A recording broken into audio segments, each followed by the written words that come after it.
So tomorrow is the big game, but I'm going to show you why I'm calling it the super scam and how it's almost identical to the overinflated housing market. Check this out. Fans are clamoring to get their hands on tickets right now, and this year's are some of the most expensive. On SeatGeek, the average ticket price a whopping $12,082. Come on. The current listings on the site, the cheapest ticket was more than $9,000. Yeah, but rooms are listed at more than $1,200 per night.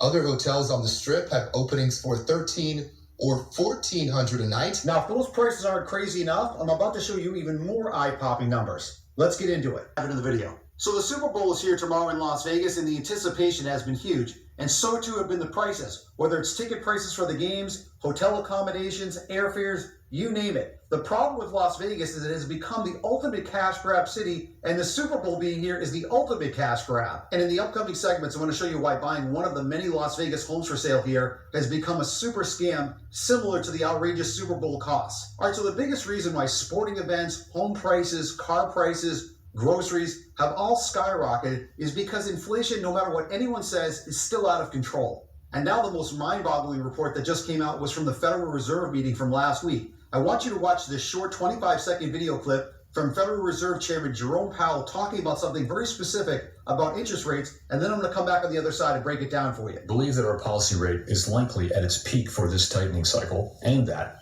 if the economy evolves broadly as expected, it will likely be appropriate to begin dialing back policy restraint at some point this year. We know that reducing policy restraint too soon or too much could result in a reversal of the progress we've seen on inflation and ultimately require even tighter policy to get inflation back to 2%. So what he's essentially saying is that we have hit peak interest rates and that they are likely going to start cutting interest rates possibly as early as this spring. So guess what happens if the Federal Reserve starts to reduce interest rates this spring? It brings inflation right back into the economy, the very thing that the Federal Reserve has been trying to reduce over the last 18 months or so. That means prices for everything goes even higher. This is insane policy making, but they'll continue to tell us and gaslight us by telling us that the economy is booming, and it's not, and I'm going to show you why coming up. So one of the reasons why the Fed might reduce interest rates is because we continue to hear that the economy is booming. So much so that a jobs report just came out that's made everyone feel even more positive about the economy. You can see the graphic right next to me that we added 353,000 jobs in the month of January, almost twice as many as they were expecting. But what a lot of people don't see in that jobs report, because it's not really publicly released, is that a lot of those jobs are part-time or average income earning jobs,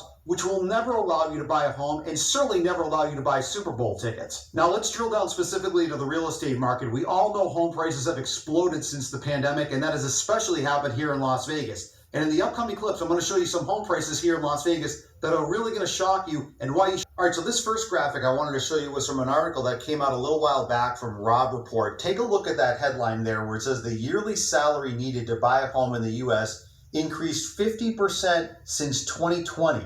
It's gone up 15% in the last year alone, according to a new Redfin report. Now, the reason why I wanted to show you guys this headline, because this really just tells the tale as to how unaffordable the overall housing market is and where it's been heading since the start of the pandemic. Now, I'm not going to go through the whole article, but I wanted to just scroll down here and show you this one small little paragraph right there that I highlighted in blue talking about the city of Miami. I'm going to read that sentence to you. It says, in Miami, where the average mortgage payment is now $3,580, the annual income needed to buy a typical home increased 33% to $143,000. Just think about this for a second, guys. I scrolled back up to the top of this article and I want to ask you a question.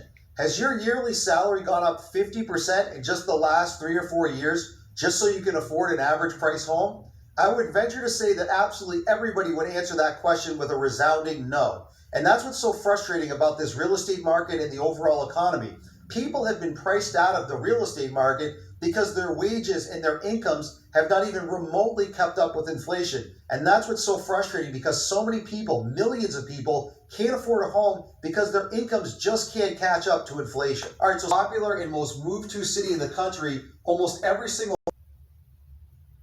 So there is a lot of grim news out there regarding the economy and the housing market, and I'm not the only one saying that. Take a look at this short video clip coming up. Food prices, for example, generally going up. And we talked to a bunch of people outside of a grocery store in Derry, New Hampshire. We couldn't find anybody feeling good about the economy, and that's just human nature. Psychologically, you go into a store, if you're paying more for items that you get every week, that really sticks with you. A new study from Intuit Credit Karma found that while almost all Americans at 96% are concerned with the state of our economy, about 27% of Americans are doom spending. Doom spending is when our anxiety and worries about the economy triggers us to spend money so we could live more in the moment to ease our stress. So as you just saw, I'm going to show you why doom spending is leading people down the worst path, especially when it comes to buying a home. Stay tuned. The U.S. economy and the real estate market is a ticking time bomb, and if you think I'm being overdramatic, watch this. Nationwide, we have the worst affordability since 1984. It's 99% of the United States being unaffordable for the average American making $71,000 a year. As the typical monthly P&I payment has risen 94%.